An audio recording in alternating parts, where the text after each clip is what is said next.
A giant Nike shoe can still step on a pile of unsold boxes. That is the contradiction at the center of the world's strongest brand. Look at the swoosh in a storefront window, and it appears untouchable. A beginner looks at that fame and assumes it guarantees clean consumer demand and durable profit margins. But behind the window, the financial machine has become less clean. Nike's fourth quarter fiscal 2026 numbers reveal a business trying to repair a damaged pipeline. Total revenue declined by 1%. This chart shows internal channel metrics. The split is glaring. Nike Direct dropped 7%, while wholesale grew 4%. This reverses their strategy. For years, Nike pushed customers to its own stores, reducing retailer reliance. Now, the direct channel weakens, and wholesale stabilizes the business. The issue is whether fame can still move physical product through the right channels at the right price without forcing discounts, margin pressure, and inventory cleanups. Selling directly to consumers looks incredibly attractive on paper. The company keeps complete control over pricing, the customer data, and the product presentation. This flowchart shows the margin benefit. Moving a shoe from factory to buyer without a retailer taking a cut captures a larger profit. But retail means shelf space, habit, and availability. The clean theory fractures in physical, multi-brand environments where shoppers actually compare options. When Nike reduces its dependence on wholesale partners, it removes a middleman, but it also removes itself from the physical locations where buyers see their shoe sitting right next to an Adidas, Hoka, or New Balance. A higher margin sales channel is financially toxic if it drastically reduces overall market visibility.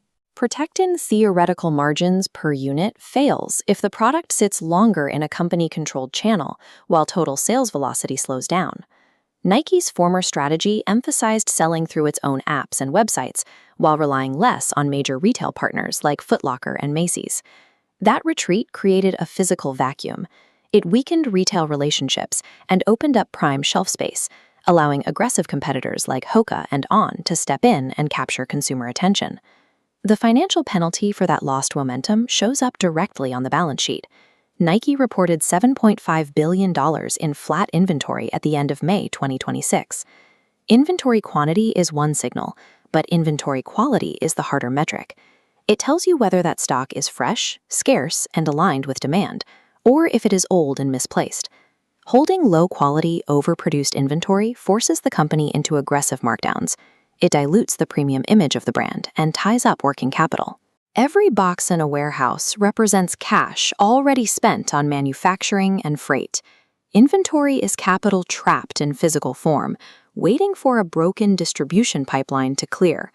That operational decay travels across international markets. Greater China is Nike's third largest market, accounting for about 15% of annual revenue. In the fourth quarter, sales in Greater China fell by 17% on a constant currency basis, significantly worse than the previous quarter's decline. The company dealt with weak product assortments, losing market share directly to aggressive domestic rivals like Anta and Li Ning. A global brand's valuation depends heavily on international expansion. When a massive region like China weakens, investors question if the company's cultural advantage travels as powerfully as the market assumed. A surface-level look at the fourth quarter might suggest a victory. Nike reported earnings of 72 cents per share, beating estimates, and returned $2.5 billion to shareholders through dividends and repurchases. This chart breaks down the 72-cent reported EPS, exposing a distortion. 52 cents came from a one-time tariff refund, leaving 20 cents of operating earnings. The same distortion hides in the 49.2% gross margin. Subtracting that tariff benefit reveals a sputtering core engine. Management knows this. This funnel graphic shows 4 steps to judge a turnaround. First, confirm sell-through to consumers. Second, verify old inventory backlog shrink. Third, prove gross profit comes from sustainable pricing.